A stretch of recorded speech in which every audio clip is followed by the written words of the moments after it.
What's going on, everybody? Eric Lindquist at Stochastic here on the Odd Chopper channel, coming to you with another edition of Lindy's Links, Likes, and Looks. Hit that like button, subscribe button, notification bell. Goes a long way for me on this video. Goes a long way for you. That way you become a prize whenever great content is going live here at our little neck of the YouTube woods.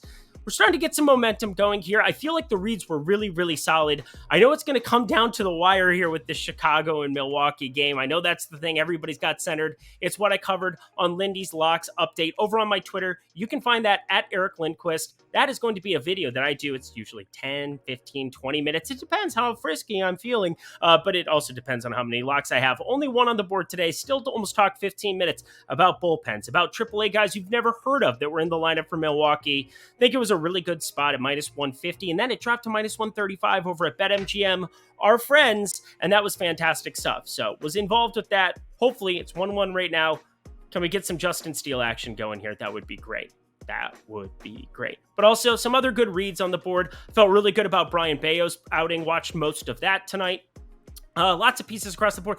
Baltimore and New York started to score some runs here in the 5th, 6th inning. So hopefully we can keep that going, get that over. But lots of pieces that I'm just comfortable with on the betting card. And hey, if you want to get that every single Sunday through Friday, BetMGM is the easiest way to get it. 2 months when you sign up at the link below. 2 months free, that is, when you sign up over at BetMGM, only if you're 21 and over. And if you have a gambling problem, please call 1-800-GAMBLER. But I'll talk about them a little bit later. We got 12 games on this Thursday slate, so not a full slate, but still an awesome spot here. We got producer Jacob here on the turntables. DJ, spin that shit. Let's get to the picks. Interesting spot right off the get-go, and obviously, well, in hindsight, one of the reads that wasn't as good. Cincinnati goes out and blasts Washington. Josiah Gray, all-star narrative, you can throw that out the window. They're down 9-2. Good stuff by Cincinnati. I did talk about how Cincinnati is playing really good baseball, but the numbers project out one thing, and, well, I trust the numbers more than I trust myself. It's not about being right all the time, although a smarter person than me would have definitely played Cincinnati. I know there were some people in YouTube comments. You're probably chomping at the bit to talk about that one, aren't you? Don't talk about anything, things that I got right, ever. But such is the territory. He doesn't know the territory. That's a Music Man quote for the people. As we go to Mackenzie Gore on the mound for the Washington Nationals, we have Mr. Williamson. Yeah, we got him for the Cincinnati side of this one. Very strange side of this one, if you will. Mr. Williamson, Brandon Williamson, that is 377 ex-WOBA, 516 expected slugging, no strikeout stuff, bad pitcher. And Mackenzie Gore, I'm a little bit surprised to see some of the regression there. I was wondering, I had to go back and check.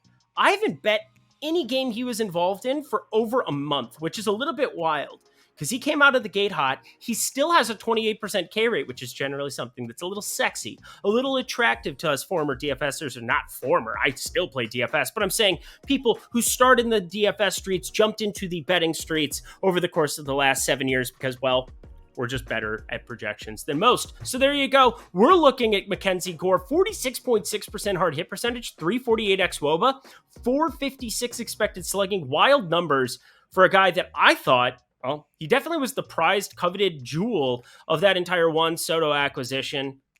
Flip-flop Mackenzie Gore, you send out CJ Abrams. Actually, hit 2 doubles on Monday. Helped us on our way to our over. So I will not besmirch the good name of CJ Abrams today. He's still terrible. But that wasn't very nice. Mackenzie Gore, 348 ex-WOBA. It's a little bit of a scary spot here for sure. Do you want to back Brandon Williamson? I don't know if I do. The numbers seem like they reflect pretty close to what you would expect. I think we could get Cincinnati at plus money, though, possibly tomorrow. So at the moment, I'm just going to lean that direction. Maybe in some way, some form, Washington gets steamed up. I never in a million years thought 90% of the money was going to be on the under on Monday. When we lock the other direction, they scored 12 runs, so it doesn't matter. But Cincinnati money line, if it has a plus sign in front of it, maybe it sneaks onto the card. Probably the most surprising outcome, and hey, I didn't have any money on the game, so I'm just fine with it. 12-3, Oakland goes out and smacks the living crap out of Detroit. Eduardo Rodriguez, I talked about it. Very high variance spot, and I couldn't believe 2-1. And again, a smarter man would have had money on Oakland. We've bet Oakland enough on the run line that I should have just gone that direction when I saw it earlier. But now, well, this is an adjusted number, and Michael Lorenzen on the mound for Detroit. I think this is spot, you just kind of stay away as well. Oakland on the other side of this one, Hogan Harris is the direction we're going. So not going to be backing aside in any way, shape, or form because I don't love the pitchers. What does that lead to? Oh, well, in terms of park factors, Detroit, not exactly the best. Good for doubles, bad for other things. But I do think we want to be targeting an over in this one purely because I don't trust these starting pitchers. And both bullpens are not good. Hogan Harris, 5.17 ERA. He's a lefty who goes up against a Detroit team that's had some success against left-handed pitching. You have Spencer Torkelson, who has a pulse this season. Congratulations to him. I know his family's very proud. 94 WRC plus now as a team, 158 ISO. These aren't the worst numbers going up against a lefty. So 8.5 being the prevailing number, I would be shocked if this wasn't 9 everywhere. I know there are some 9s littered across the board already in the early stages of this one. But 8.5, minus 110, that's the prevailing number at the big books, BetMGM, FanDuel, DraftKings. So yeah, over 8.5 on the card. Half unit, pretty straightforward. Walking my way downtown, faces past and I'm homebound. Vanessa Carlton season, friends. I need you, I miss you, and I wonder. I bet that's what Cody Bellinger is saying about his time with the Dodgers from 3 years ago, because last year was horrific. But we got Marcus Stroman on the mound going up against Freddie Peralta. It's kind of a fun pitching matchup to break down. And Marcus Stroman, I would call this a career season for him. Would you call it that? 354 xWOBA, or 354 expected slugging, excuse me, but 2.76 ERA. This is the best he's had by far. Now, his rookie season, when he was 24, he had all of 373 pitches, barely was even there, so I'm not even counting that. But over the course of any of his other sample sizes, he's tied for his lowest expected ERA at 3.72. Had that identical number in 2019, back with the Mets, I believe it was.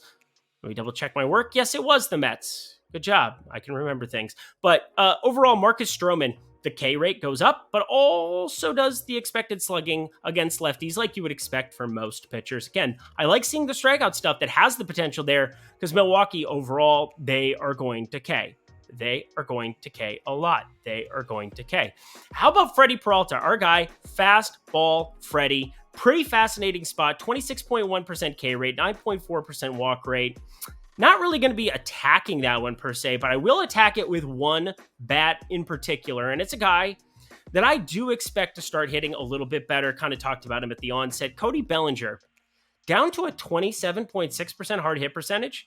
He was north of 40% by far at the beginning stages of this season. Now, maybe pre-injury, feeling good, feeling great, feeling great, feeling good. How are you? But now has not been pretty. 369 expected slugging, but these numbers have been trailing up on his home run props. You know what that means? You buy at the floor. You sell at the high point. So we're going to buy at the floor. Cody Bellinger, better than plus 480. That is the prevailing number that I have based on, you have to aggregate his stats all the time. Maybe that's what I'll talk about on Lindy's Locks. No, it's not a lock. There's no way I'm going to talk about that. But aggregating his total performance over the last 4 years, because there's such extreme outliers on each end of the spectrum if you look at it. So Cody Bellinger to home run, think we're going to get some massive odds against any righty, especially one like Fastball Freddie, who throws exactly what we need, high heat for our boy. Philly, another NA sitting on the side, but I hope you heard my analysis the other day. Said I should have virtually locked that one. Let's see the results. Survey says 8-4 Phillies. It's almost like I know stuff sometimes, friends. Taijuan Walker wasn't even that good. Watched a little bit of that game. You know, when you take an MLB.TV and you're doing the roulette wheel and you're watching a lot of things go through and you're like, hey, I'm smart. Oh, I'm stupid about this. Hey, I'm smart about this. I'm stupid about this. That was a really good read, and I'm pretty proud of myself. So we'll do one of these. And now we'll actually break down some baseball because you really don't give a shit about yesterday's performance. It's all forward-looking, friends. Actually, you do care because you'll troll me about stuff. We got Mr. Sanchez, 3.26 ERA, 1.14 whip, heading into Tampa Bay against the best offense in baseball. But I was thinking about this. And I want you to hear what I'm saying because this is, I think, an important part of how we should be projecting Tampa Bay going forward. If I made you take the top 5 batters on Philly for the next 5 years, or the top 5 batters on the Rays for the next 5 years, which one do you pick? I'm going to take Philadelphia, I think, every single time, aren't you? I'd rather have Kyle Schwarber, Bryce Harper, Alec Bohm, Trey Turner, and Nick Castellanos for the next 5 years instead of Yandy Diaz, Randy Arozarena, Luke Raley, Brandon Lau, and I would call it Wander Franco probably, but you can make a case for, Harold Ramirez, Josh Lowe being really, really solid. But that's kind of what I'm getting at, is I still look at this Philadelphia lineup. Throw records aside, throw everything you think you know about both of these situations, and I'm just looking at a very top-heavy Philadelphia team, and I don't know who the starter is going to be on the Tampa Bay side, but the ideal analysis that I can give you is how can we make money going forward? How can we project out a team from now until the end of the season rather than what just happened? Because what Tampa Bay has done to this point is incredible. There's no denying that we love seeing this for Tampa Bay, even if they have 12 people in the stands every single day. It's what it is. But think about things like that when you're projecting out road teams, because it feels like the books are really inflating these home road numbers as of late. And that's where I want to be getting on some of these road dogs. So Philadelphia, I don't know who Tampa Bay is going to throw out there. There's news that it could be Sean Armstrong. That would be a pure bullpen game because he is a reliever. Lots to be determined here in this one, but I just want you thinking about stuff like this. That should be another part of what this show is. It's not just go to the picks, fast forward, take it. Think about these things, project out your batters, project out what you think a team will do in the future, and let's make some fucking money together, shall we? Hell yeah, brother. Philadelphia Phillies. That's going to be the lean, and that is why. St. Louis heading to Miami. Well, not heading. They've been there for a while, and it seems like they want to get out of there, even though today, lots of runs being scored on both sides. Miami wins a close one, 10-9. St. Louis, my God, they have a lot of starting pitcher problems, and Jack Flaherty, 99 problems, and pitching is one. 4.61 ERA, 1.56 whip, nothing good across the board. Not the pitcher that was promised, although you do get stuff like the Yankees outing, 6 innings pitched, no earned, looked beautiful, gets the win in that win. You also get stuff like 2 games before it, 6 earned, game before that, 6 earned. It's just insane what we're seeing. Very, very wild, inconsistent stuff. Adam Wainwright's been terrible all year, but Miles Michaelis, Jack Flaherty, a really tough spot here when you like one reliever from the St. Louis side, and then you got a whole smattering of bad starting pitching. You know what Miami has? A whole lot of starting pitching, especially my guy Yuri Perez here. Really like the stuff we've seen from the young arm. Is giving up some hard contact at a 42.7% clip, and this is a very difficult spot against a St. Louis lineup that, despite the record, has pop up and down the lineup. You did see a couple of guys. Was it Tommy Edman that got scratched? I think it was Tommy Edman that got scratched today. Either way, that's an alert that came on my phone. Did not matter to me whatsoever because, well, we didn't end up on this spot. We definitely ended up on Paul Goldschmidt to hit homers, Jordan Walker to hit homers, lots of things that have shown up to hit homers here of late, some of which we've bet correctly, some of which we've ignored, and then we've paid the price. Because Jordan Walker, just 51.2% hard hit percentage. But I think this is definitely a spot where Yuri Perez or bust. Miami or bust. We're going to be looking at them. I like all of his peripherals. 31.8% whiff percentage across all pitches. An 8.9% barrel percentage is scary, but the ballpark mitigates some of that risk. And a 219 expected batting average, 7.8% walk rate. Throw today's result 10-9 out the window. That is not your typical Miami Marlins baseball template. We're definitely going to be firing this one, though. Yuri Perez, we like it. We love it. We want some more of it. All of those good things, my friends. He's a young pitcher. You just want to be early to the party, and good for you, we have. Ryan O'Hearn hits a 2-run shot. We're in the 9th inning, 6-3. Just a little more. Can we do it? Can we do it, friends? Oh, it's so beautiful. 9.5. Can we get there? We need 1 in the 9th now. It'd be so amazing. That'd be such a backdoor cover. We've had a couple of those lately, and usually you shouldn't be celebrating them because, I don't know, sometimes your entire MLB season can come down to just some of those scenarios where things break your way or things don't. They broke our way a lot in June. Let's try to keep it going here in July as we head to Baltimore and New York for another round. Kyle Bradish, Luis Severino. Oh my God, I don't like the pitching here. Luis Severino, this is just not the same dude. You should be concerned. 396 xWOBA is horrendous. We've been targeting him a ton of lately. 6.94 expected ERA. Hard hits, my friends. This is predictive analytics. That's what we're here for. what's going to happen in the future. Although 6.30 ERA, I don't think it's being hidden anymore how bad he's been. He got by name recognition for about a month. We've been targeting him. Lots of overs in the games he's been a part of. And what's that? Oh, we're going to have an over of this one too? That's weird. 8.5 runs, maybe because Kyle Bradish. No, actually, I'm English. 44.4% hard hit percentage, 438 expected slugging. Just another one of those pitchers that goes in the bucket of guys I don't trust in the Baltimore Orioles starting lineup. 8.5 runs. I'm going to go back and take a look at some of these bullpens too. This is one that I think, this is going to be moving to 9 quick. You're going to want to jump on 8.5 right when you hear this. Just blindly bet it. Go, run. Good talk. Glad we had it. I'm going to do this all in one breath. That's going to be a really fun exercise for everybody involved. We have BetMGM. You're going to get yourself 2 months of OS Premium Discord. That is myself, Ben Raza, Eitan Shander, all the analysts you know and love here on the OS Oddshopper channel when you sign up over at BetMGM. And why do you sign up at BetMGM? Because it's yet another sportsbook. I want you to have your DraftKings, your FanDuels. Why don't you get BetMGM to go with it? I have to take another breath. Get yourself up to $1,000 as well. When you make that first wager over at BetMGM, here's how it works. You put $100 into your account or $20 into your account. I really don't care. But whatever you end up firing for that first bet, you're going to get back that identical amount in bonus bets if it loses. If it wins, you get the money. So use promo code OSInsider. Go to the link below. Get yourself BetMGM. I did it, my friends. Let's continue on with the picks. It's only if you're 21 and over, and if you have a gambling problem, please call 1-800-GAMBLER as we go to Kansas City and Cleveland. Look at that, covering my bases. That's what we're here for, covering bases, and it's baseball. Emphasis on the bases. I'll see myself out. This is really stupid. We've got, my friends, the Cleveland Guardians hosting Kansas City for another just rousing edition of AL Central baseball. Gonna be beautiful, right? Oh, Jordan Lyles is on the mound. Never mind. This is gonna suck. It's terrible. Tanner Beebe's pretty good. 357 expected slugging, 290 xWOBA. And hey, Jordan Lyles does limit hard contact for the most part, but he has just a 16.3% K rate, 485 expected slugging, and, well, I don't like him. Can it be as simple as that? I don't like his face. I don't like the way that he walks. I don't like the way that he talks. I don't know how he talks. And also, the walking thing, I've just never watched him pitch. But Jordan Lyles overall, not exactly my favorite guy to go back. Cleveland, you do have some arms out of that pen. Kansas City, well, they traded Aroldis Chapman. That used to be the saving grace, and now that pen looks disasterly.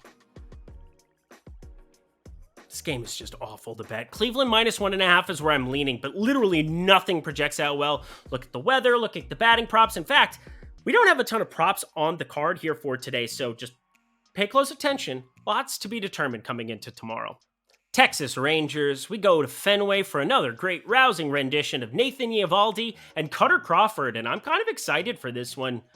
I think this is a really good spot with really good value. Nathan Eovaldi, there were some good times, there were some bad times in old Boston. I bet he's excited to go back and show what he's made of against some of these lefties. And, well, he's a right-handed pitcher with some stuff. Sub-1 whip so far this season, 2.64 ERA, a fastball. It's hit 98, 99 on the gun pretty routinely. And that, my friends, gets by some of these lefties that been overachieving pretty much all season long here from the Boston side. Now, Rafael Devers, he's always had it. Tristan Casas hitting the ball really hard. 227 expected batting average is a little surprising. You got Jarren Duran, who just top of this lineup continues to smash and steal bases. Verdugo, Yoshida. We talk about them quite routinely on this program against righties. But I don't care. Cutter Crawford, we're going to attack him instead. I think that's going to be the side of it. He's a really good pitcher, no doubt about it. 220 expected batting average, 23.7% K rate, 35.4% hard hit percentage. But I don't think this is a proper line for Nathan Eovaldi in this current form, in this current iteration against this Boston team. It's a little bit wild. Texas definitely gets the leg up in terms of bullpen. They definitely get the leg up in terms of just everything other than facing a right-handed pitcher. Because again, Corey Seager, you're one dude on the left side, just absolutely smashing faces. You're probably going to throw Travis Jankowski out there in this kind of lineup. That's a downgrade to the outfield. Also, I'm probably going to have to talk about Lindy Taveras and Mr. What's the other guy's name? Let me just remember. Ezekiel Duran. Ezekiel Duran has one of the best WRC pluses against lefties so far this season. Now, I know Cutter Crawford's a righty, but I'm getting excited because I have things I want to talk to you about. I have things I want to teach you about the process. That's what I hope you're learning from Lindy's Locks update over on my Twitter at Eric Lindquist. Go follow me there so I can do stuff like that. We can talk about things. But Texas money line, I think this is a straightforward play. Half unit. I almost said half Imperio credit, but minus 140 on the money line. Let's go. Woof to this game. Not a fun one. George Kirby versus question mark. And I do mean question mark. Houston not just has no starting pitcher announced, but they've kind of played roulette with a lot of these guys coming up from AAA. They didn't recall anybody. I have no idea as of recording this. I mean, it's pretty late here on a nice little Wednesday night, but still light for another 20 minutes. We're going to get ourselves out of here, but it's just saying, Houston, I have no idea who's going to be out there, and I know George Kirby is going to be favored over them. 301x WOBA. I probably want to look at targeting him, although I have Seattle moneyline lean. It's purely because I have no idea who Houston is going to have, so I don't want anything in your head about this. I don't want to hear any of you saying, oh, are you still on Seattle? I'm probably going to change my mind multiple times over this one because it really depends on who that starting pitcher is, who is available out of this Houston pen. Lots to be determined. So as always, if you have questions about this game, if you think that you might want to be betting it and you just want to know my opinion, hit me up on Twitter at Eric Lindquist. I'm always available during the days, here to help you, here to make you a better, day in, day out. Do that. That's all. We got 3 games to get to. Hit that like button, subscribe button, notification bell as we get to a spot where we actually kind of know exactly what's going to be going on, although the books don't really know what to do with it, and I'll explain why. We got Yusei Kikuchi, and then we have Chicago White Sox. They had their game postponed on Wednesday, so what that always does is it pushes things back a day. Maybe you get Jose Barrios starting here instead. Maybe you get Lance Lynn going for the White Sox, because before you were looking at Jesse Schulten's going to be starting there doing a small little relief duty after Tanner Banks was going to open for them. I think that changes to Lance Lynn in the event that they're playing one game. If it's a doubleheader, there are a lot of things that end up available here to us. So we're still waiting on word on exactly what's going to happen here, but everything I just said before, hit me up on at Eric Lindquist. This is one that we're probably not going to know exactly what's going on until tomorrow morning, unless we get an announcement about a doubleheader, which I have not personally seen. So lots to TBD here. Let's continue on our merry way. Lean with it, lock with it, lean with it, lock with it. Beautiful stuff we got going at Chase Field in Arizona. We got the Mets. We got the Diamondbacks, the overachieving Diamondbacks. Really kind of enjoyed them, though. Not going to besmirch the good names of, but Ryan Nelson on the mound against Carlos Carrasco. I thought the 4th of July was 2 days ago. Why are there fireworks? Because people are ridiculous and they like that stupid stuff. I don't get it. It's not my cup of tea. But anyway, we've had that discussion already. The Mets, the Diamondbacks, Carlos Carrasco, bright blue across the screen on Savant, bright XFIP to 1,000,000 over on Fangraphs. No matter where you look, it's in our book, Reading Rainbow. 386 xWOBA, 287 expected batting average. Just a 16.3% K rate, 10.8% walk rate. Everything's awful. Ryan Nelson, the same thing. 16.5% K rate, 455 expected slugging. I swear to God, if this game does not go over 10, I'm going to lose my mind. And here's the thing about betting these overs and these unders, and one of the things that's very, very underrated to talk about, 10, very hard to push on a 10. Very hard, because 5-5 has to turn to 11. So anytime you project both teams for a lot of runs, you're getting that extra little buffer where they got to continue playing baseball if they both put up their projected run totals. We're looking at a close game, minus 130, plus 110. You could basically turn this into 5.2 and 4.8 runs respectively, and that's going to be your projected total. And well, if they both average out somewhere close to it, baseball continues on. So friends, my favorite play, because math taught me this, because I covered this on Lindy's Locks update over on Twitter, because, well, you got Corbin Carroll back in that lineup. I would love to see Ketel Marte. It will be 10.5 if Ketel Marte is in this lineup tomorrow. This will go to 10.5 instantly, as it should. Talking about the second best hitter on the team, maybe third. Love Christian Walker too. Corbin Carroll's one. Over 10, your lock of the day, my favorite play by far on the card so far for 12 games on Thursday. That was kind of a quick and concise version of Lindy's Locks. Lindy's Leans Likes a Lot. Wouldn't you say? Sub 30 minutes?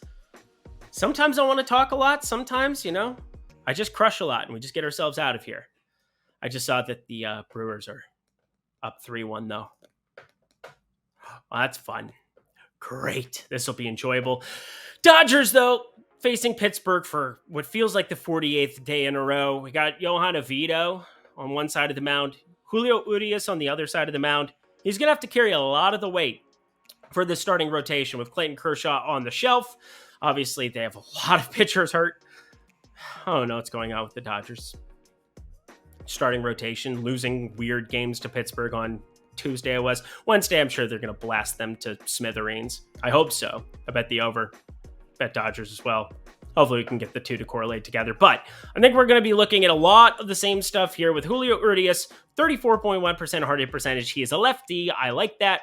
I don't like seeing Andrew McCutchen back in this lineup. Saw that he was in that as well today. So that's one thing to make note of. In Pittsburgh, I'd say very much overachieving against lefties with a 103 WRC plus. Just a 148 ISO though. Still decent park for homers in LA. Depends on the temperature too. But 8.5, pretty low number. Pretty low number because Johan Oviedo on the other side is not all that interesting. Former bullpen arm for St. Louis, turned starter for the Pittsburgh Pirates. A 258 expected batting average, sub 20% K rate, 9% walk rate. Not all that appealing. He does limit barrels to a certain extent, 7.5%, but I looked through some of his pitch mix. I don't find a whole lot all that intriguing. 40% slider usage, 34% four-seamer. I think this is a gettable number here. Los Angeles Dodgers on the run line to finish it out. Standard juice, minus 110. Your most straightforward, easy to click play on the board for Thursday. And that does it for another edition of Lindy's Leans, Likes, and Locks. Head to that comment section below. Let me know your favorite plays on Thursday's slate. I'm going to be traveling either, tomorrow night or sometime tomorrow. I'm not exactly sure exactly what time I'm going to be getting to Vegas, but Friday, I'm going to be updating you on my Twitters from a sports book somewhere. I don't know where I'm going to be. I don't know how I'm going to be there, but it's going to be exciting. Excited to bring you that. So hit me up at Eric Lindquist, just my name. That's my Twitter. Don't wear it out. Check out BetMGM, our friends there. Get yourself 2 months of that premium betting card every single day. Not just myself, but Eitan Shander, Ben Raza, the guys you know and love here on this channel. You can get that completely free every single day of the week. And then for Saturdays, I'm off because otherwise I'll be divorced. Thank you to producer Jacob. Really appreciate you, my dude. That's really all I got for you. I'll see you again on Friday. Until then, what's my name? Oh, yeah. I'm Eric Lindquist. Best of luck in the MLB streets on Thursday.